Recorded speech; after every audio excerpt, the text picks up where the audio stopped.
How to get better at photography by learning from others. Hi, and a very warm welcome to episode 183 of the Photography Explained podcast.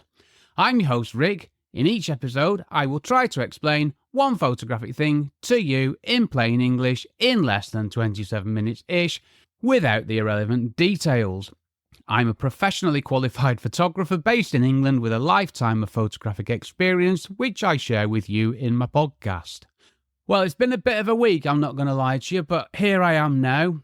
Everything's working again, everything's fixed, and I hope you're well and all is good in your world. Let's do the answer a bit. So, how can you improve your photography skills? Well, one of the best ways is to learn from other photographers. Take a look at the work of photographers you admire.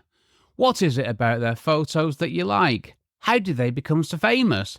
And what about those iconic photos from history? What makes them stand out? As you begin to analyse and interpret other photographers' work, a new world of perspectives will open up to you, and it really will. Yeah, this process of self-discovery and understanding will transform the way you see and capture the world through your lens. Blimey, that was a grand and bold statement, wasn't it? Oh yes, and there's another photographer who can help you learn. That's you, not me. Well, yeah, I can obviously, but no, you can help yourself, and I'll get on to that. So in this episode, I'm going to share with you my personal journey of learning from other photographers. I'll also introduce you to 10 photographers that I admire for various reasons, and they're very varying reasons. And most importantly, I'll guide you on how to learn from your own photos, from capturing good photos to hopefully creating great photographs. Yep, the stuff you can do to help you, and it costs you nothing but a bit of your time. How utterly splendid. Right then, learning from other photographers. Well, I need to start by saying, don't compare where you are now with any more advanced photographer. I need to say that before I go any further. If you do this, you might unfairly compare yourself to someone who has been doing photography for a couple of months with someone who has been practicing photography for a few decades. And you might then conclude that you're rubbish compared to them. So do not do that. Don't do that. It's not good. Why would you ever expect to be as good as them anyway? Now that's unless you've got a particular skill or you're an instantly extraordinary photography genius. And if you are, get in touch and tell me all your secrets. No, use established photographers and the work as things to learn from and aim for. Right then, a quick word on the problem with the world today. Well, attention is a problem these days. There's so much photography stuff out there, you can scroll through endless photos on any social media app, and yes, they really are never-ending feeds, and you can like things, thumbs up, whatever people do on the various social channels to photos that you like. But how much time did you spend really appreciating a photo that you liked? Yeah, I do this myself. We all do it, don't we? I mean, I try not to. No, I'll scroll through an endless feed of photos, and if I like something, I'll like it, and then I'll move on. Am I appreciating the content and quality of a photo? Not really, I'm not, am I? I'm making a public display of liking a photo and then moving on in a second or less, which is shocking, really. So endless social media feeds are not the best way to research other photographers. We need to expend a bit of effort on this. So where do we start? Well, we're going to start with 10 professional photographers that I appreciate. I'm going to tell you why very quickly. So this is my list, and it will tell you a lot about me.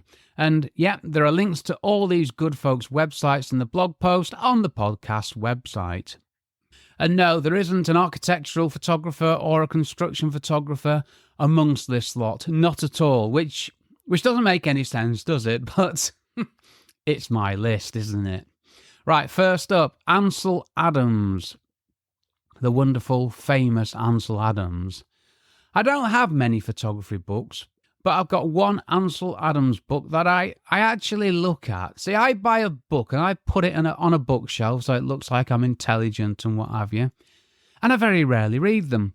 But this book, 400 photographs, I often take it out and have a flick through, and it's just such a lovely moment doing that. I can't tell you what it is about the photos other than the fact that I like them. See, I'm not very scientific when it comes to liking photos. I either like them or I don't.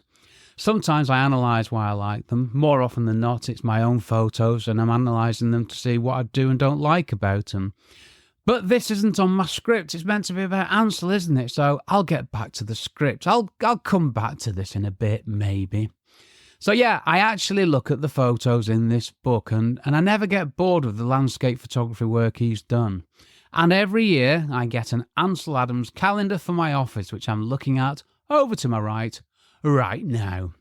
Now, I know there is a lot more to Ansel Adams. There's so much more, but I just love his photos. See, I'm easily pleased. I like his photos. That's good enough for me. So check out the Ansel Adams gallery at anseladams.com. Right, Bryn Griffiths. Now, you might not have heard of Bryn Griffiths. He's a UK photographer, and a great photographer at that. And he's also a very, very nice man. And Bryn was my mentor when I tried to join the British Institute of Professional Photography, the BIPP. Yes, Bryn was the man who helped me get my first photography qualification. And Bryn is a Hasselblad master, no less. So yeah, I was so fortunate to have a Hasselblad master as my mentor. Very lucky me. And he's a very nice man who made me look at my photos, and he made me realise they were not as good as I thought they were, and more importantly, why. And that was the first time I looked at my photos properly. So thank you, Bryn. I owe you so much. And yep, I now know that I'm not as good as I thought I was all those years ago. Bryn's website can be found at bryngriffithsphotography.com. Right, moving on. Scott Kelby. Scott was the man who got me to understand Lightroom. He never managed to get me to understand Photoshop though, but that's fine. As it turned out, I didn't really need it apart from to remove stuff, so not a problem there. No, I love Scott's travel photography, and he has a podcast, The Grid, but I'll always be grateful for his Lightroom training. I even met Scott once in London on a one-day seminar he was providing. It was actually on my birthday, and I sent a tweet on the way about the bacon sandwich I was eating, and he liked it. The tweet, that is, not the bacon sandwich. So, Scott, thank you for getting me into Lightroom and getting me to use it properly. Scott's website is scottkelby.com. Okay, Tony and Chelsea Northrup. Tony and Chelsea are both photographers, and they not only take great photos, but they also provide fantastic photography training. And I will always have a soft spot for the pair of them for the videos they did on stupid photography terms. I did a series of episodes on this. Check back through there. Well, go to the website and search stupid photography terms and you'll find them. Now, they gave me the reassurance that it wasn't just me. So thank you, Chelsea and Tony, for things such as stops and what have you that you, challenged the validity of as terms. I thought it was just me, but no, you'd already covered some of them. I did a lot more, but you were there first, obviously. So thank you both. Tony and Chelsea's website is northrup.photo.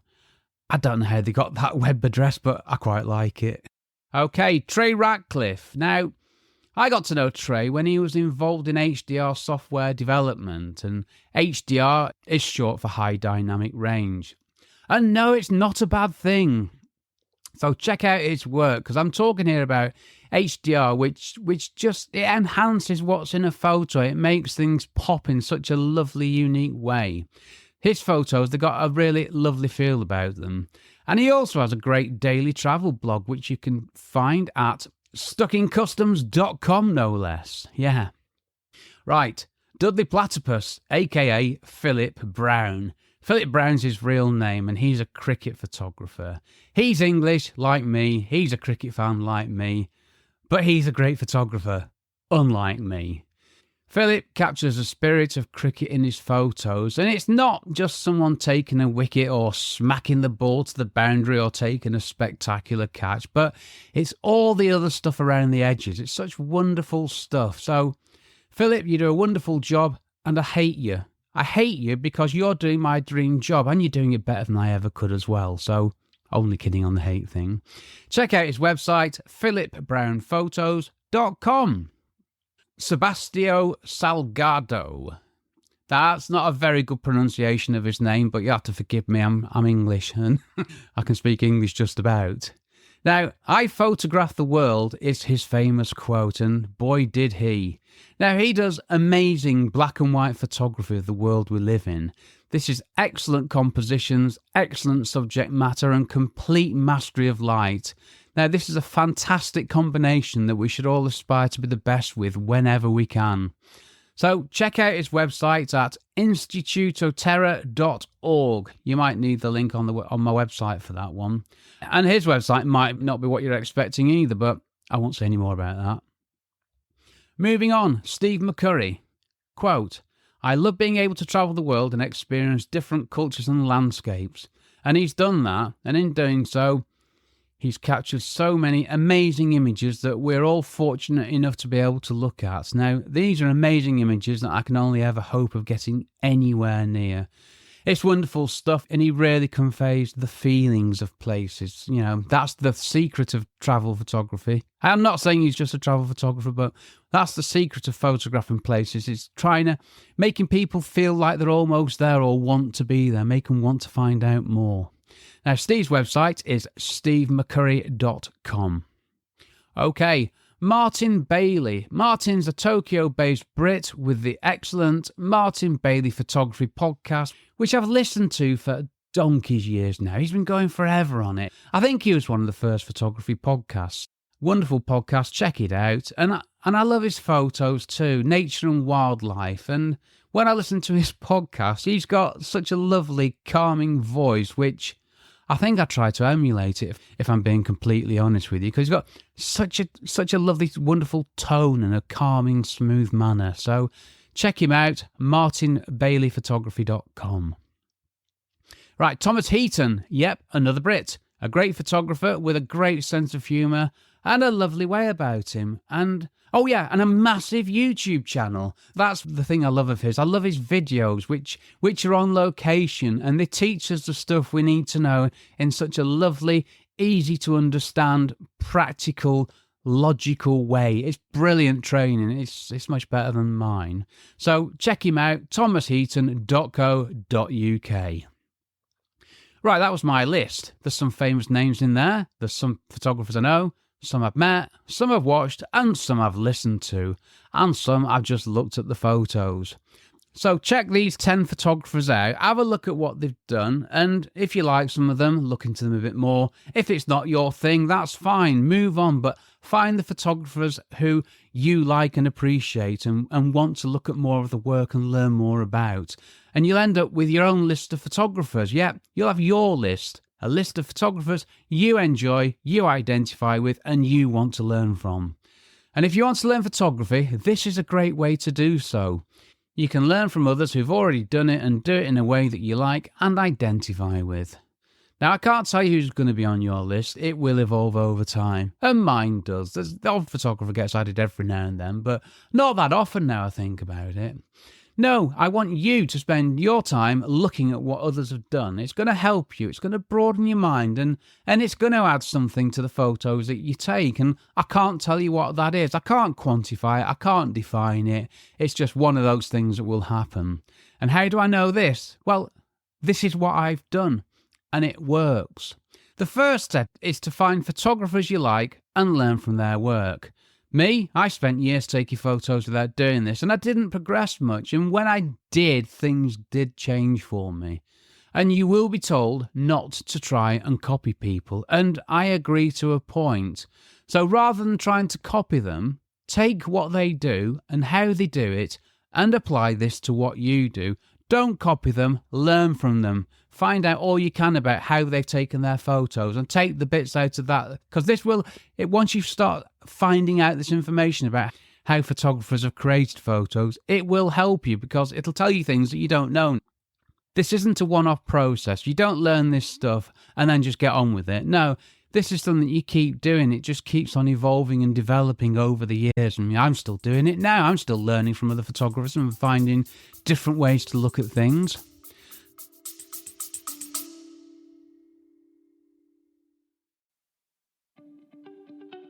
Are you feeling overwhelmed by the constant stream of dire climate news? Turn that concern into action. Tune in to the Climate Confident podcast every Wednesday morning when I bring you good news and real solutions from the front lines of climate action. Whether you're in business, tech, or just passionate about sustainability, the Climate Confident podcast is your weekly dose of optimism and inspiration. Subscribe to Climate Confident on your favourite podcast platform and start your Wednesday with hope and actionable insights.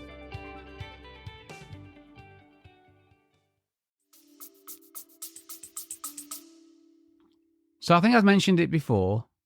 Don't compare where you are to where they are, because you're at a different point on your photographic journey than they are.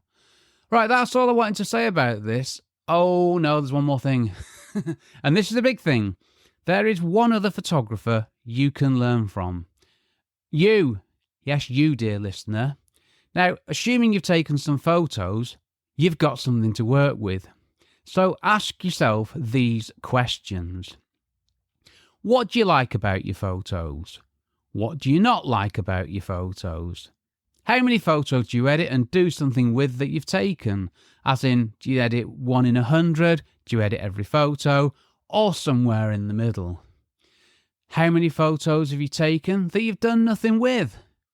How many photos could you put together to make your own portfolio? More on that in a minute. And then there's the technical side of things. Are your photos correctly exposed? Are your photos sharp? Are there any technical issues? What camera settings did you use with your favourite photos? Are there any trends in this? Like, do you have a favourite aperture, favourite shutter speed, favourite focal length? And are there any trends in the content of your photos? Do you have a favourite main subject? And do you use the rule of thirds or any other rules? Now, if you look at these things, you might find a pattern or patterns with similar settings that give you the best results for similar subjects. So this is a really useful thing to do. Now, I know there's a lot of questions, but if you start asking these questions, you're starting the thought process of looking at your photos properly and challenging what you've got. And this will help you to begin to take better photos. And it might change what you take photos of and also how you take photos. And if you've taken photos with a camera, you'll have all that lovely metadata that will tell you everything you need to know about your photos from a technical perspective. It's all good stuff, this, isn't it? The talky bit. I wish someone had told me this years ago. See, I went on and on taking photos and churning out the same standard of stuff. Technically okay, average composition, average photos. I was going nowhere, I wasn't developing, I was working hard, not making much money from my photography. It wasn't the dream that I was hoping it was going to be. And one of the problems was this. I thought I was great. I mean, I had to be, didn't I? I spent all that money and all that gear. I had a lot of gear, by the way. And I've taken loads of photos. So, yeah, of course I'm great. Of course I am. I'm a really good photographer because I got loads of gear and I take loads of photos. Not the case. Not the case, is it? No, it's not. The problem is I wasn't looking at the photos I created. That bit was missing. I wasn't taking interesting compositions. I was concentrating on the quantity rather than the quality. I was taking, like I say, technically correct, but average, even boring photos. No, I wasn't really thinking about what I was taking photos of. It was a mechanical process rather than a creative process. But this all changed when someone else actually looked at my photos. Yep, we're back to Bryn now. This is why getting a critique of your photos is so useful. And if you find the prospect of this horrendous, just bear with. And you don't have to do it, but let me justify that statement. For me, it was a scary prospect, but when I had my work critiqued by Bryn, everything quite literally changed for me. The way I looked at my photos changed. It was the first time someone had really looked at my photos as individual images and as a set of images, like a body of work, if you like. There is a fancy word for body of work, but I can't pronounce it, so I won't say it. And in my case, the photos were average and it wasn't a great body of work. It didn't hang together. So my portfolio took a bit of a savaging, but in a nice way. Now, my technical skills were okay, but that's the easy bit. Anybody can take technically correct photos. So I had the basic photography skills, but the technical ones. I didn't really have the creative ones. Great photography is all about the content of the photo. It's about the light, and it's about how the various elements relate and interact within that composition. And a good photographer makes the best of all these. Technical correctness, it's an expectation. It's not an option. Technical correctness is a given. It's expected. So don't think you're a great photographer just because you can get things technically correct, because you're expected to, okay? Now, the hard bit and the thing that sets a skilled photographer apart from the others, it's what you take photos of and how you take them. It's not the gear. It's not the... Well, it is the settings, because that influences how you take a photo. But it's the taking the photo bit, okay? What I'm talking about here, it's all part of the learning process, isn't it? And I recommend anyone who wants to improve their photography, anybody who wants to learn to take better photos, I recommend that you do this. Getting a critique, it's part of the learning process, and I recommend everyone does it. Anyone who wants to improve the photography, that is. And if you do this, you've got to be open to the constructive feedback you will receive. Don't be offended by it. Listen to it, acknowledge it, and learn from it. My portfolio was very nicely and politely and calmly savaged. I think out of the 40 photos I presented, possibly 15 were good enough to keep in there, and the other 25 were either rubbish or irrelevant and didn't fit together.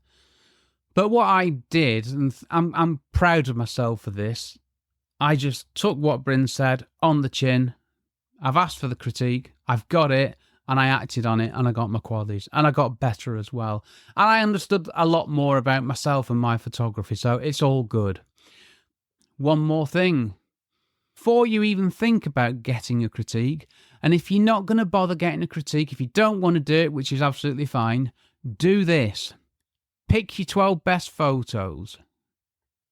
Take some time over this and select the best 12 photos you have. And every time you go out taking photos, your aim is to replace one of those photos with a new one that's better. Yes, aim for better results every time you take a photo. See, these 12 photos, they're your portfolio, and this is your starting point. And you need a portfolio before you can have a critique. And even if you don't have a critique, like I said, a portfolio is a great thing to have. Okay, another thing that can help you. It's my one photo rule. Now, in episode 152, I talked at length about my one photo rule. This was the answery bit from that episode. Take one photo. When you're looking at something you want to photograph, take one photo. Do not take loads of photos from different angles and viewpoints. Do not take hundreds of photos and try to find the good one when you get back home. Stop, think, look around, and take the best one photo that you can. And then move on. And yes, I really do this. A number of people have caught me out saying that this is wrong. You should take photos from all sorts of angles, but try this. Just try it once, if you only try it once. But this is what I do now. This has transformed how I take photos. It absolutely transformed my photography in so many ways. Now on photo shoots, I try to get one photo and move on. I used to take loads of photos of the same thing and find the good one later in Lightroom. Let me give you some examples. If I'm photographing a sunrise or a sunset, I'm only after one photo. And as much as I love golden hour, I want to get one photo and then I can enjoy the rest of that wonderful moment. When I'm photographing a building for a client, I'd take a photograph of the front of the building, then I'd take one from a bit to the right, then a bit to the left, and then I'd go up a bit and down a bit. And I'd take loads of different photos inside a room, and I took far too many photos. What I do now is I do the moving and the looking and the thinking. I find the best composition, I take the photo, and then I move on. Saves me loads of time, loads of editing, loads of hard drive space, and my photos are better. Right, I'm done. I'm going to stop there and ask the question, what if I use my phone to take photos and not a camera? Well, all of the above applies, but I would still recommend that if you're taking photos with a phone, I still recommend that you get a camera. You could take better photos with a camera than you can with a phone. Happy to keep on saying that because I genuinely believe this. So the first thing you should do if you take photos with a phone is get a camera. There you go. Are we clear now? Forgive me for repeating myself. Digital photography for me, it's all about cameras, lenses, and all the other good stuff that goes with them. Okay, what do I do? What I've told you is what I've done, and I'm still working on being a better photographer with every photo that I take. Yep, with every single image, I want to create something I can put into my portfolio of 12 photos. I'm always trying to take the best photo that I can. And every time I press the shutter button, I have thought about what I'm taking a photo of, and it makes a difference. Now, I know I don't look at the work of other photographers as much as I should do, I know that, but doing this is a great way to help us all to take more interesting and possibly different photos, different than what we would have done before anyway. I've got the right gear to help me get the photos I want, and I only buy new equipment when it will help me to do something that I can't do now, and that's what I do. A quick word on my survey on phones and cameras. Yep, the survey's still up there, and I'd really appreciate it if you haven't done, if you completed the survey, and it'll take you 2 minutes of your time. Just head over to photographyexplainedpodcast.com/survey 2024. Now, I'm going to pick up the survey results in a future episode, so I will thank you in anticipation for your assistance with this. Right, some thoughts from the last episode. Yeah, I think I've said enough about not liking taking photos with my phone, haven't I? So I'm going to move on. What's next on the Photography Explained podcast? Episode 184 is Image Processing, the Stuff You Need to Know. Title to be worked on, to be fair, because that's not great, is it? But that's what it's going to be about. Image processing is a potentially endless process if you let it be. But with the right approach and a bit of knowledge, it doesn't have to be. And that's what I'm going to tell you all about. Sounds good, doesn't it? Yes, it does, Rick. Okay, ask me a question for the Photography Explained podcast. If you got a question you would like me to answer, email me, sales@rickmcavoyphotography.co.uk, or head over to the podcast website, photographyexplainedpodcast.com/start. While you're there, check out the questions page where there is a big old list of things you can choose from. And if you just want to say hi, say hi. It'd be great to hear from you. Get a weekly email from me. Yes, really, a weekly email. If you'd like to receive a weekly email from me where I tell you what I'm thinking about, fill out the form on the podcast website, and every Friday you will get a lovely email from me. How utterly splendid, eh? Right, I'm done. This episode was brought to you by, wait for it, fruit and fibre cereal and semi-skim milk and a coffee, because I'm recording this in the morning because I've had technical issues. This episode wasn't going out today, but I managed to just get there at the very last minute. So, yeah, a bowl of fruit and fibre. Yeah, it's not great, is it? Looking forward to a cheese and pickle sandwich later. And that was washed down with some coffee before I settled down in my homemade acoustically cushioned recording emporium. I've been Rick McAvoy. Thanks again very much for listening to my small but perfectly formed podcast, it says here, and for giving me 27-ish minutes of your valuable time. Now, this episode will be about 28 minutes, I reckon, after I've edited out the mistakes and other bad stuff. See you on the next episode. Take care, stay safe. Cheers from me, Rick. My brand new course, How to Become a Real Estate Photographer, straight talking advice for beginners to get you making money quickly and build a career, is available to buy now. Find out more at rickmcavoyphotography.com/courses.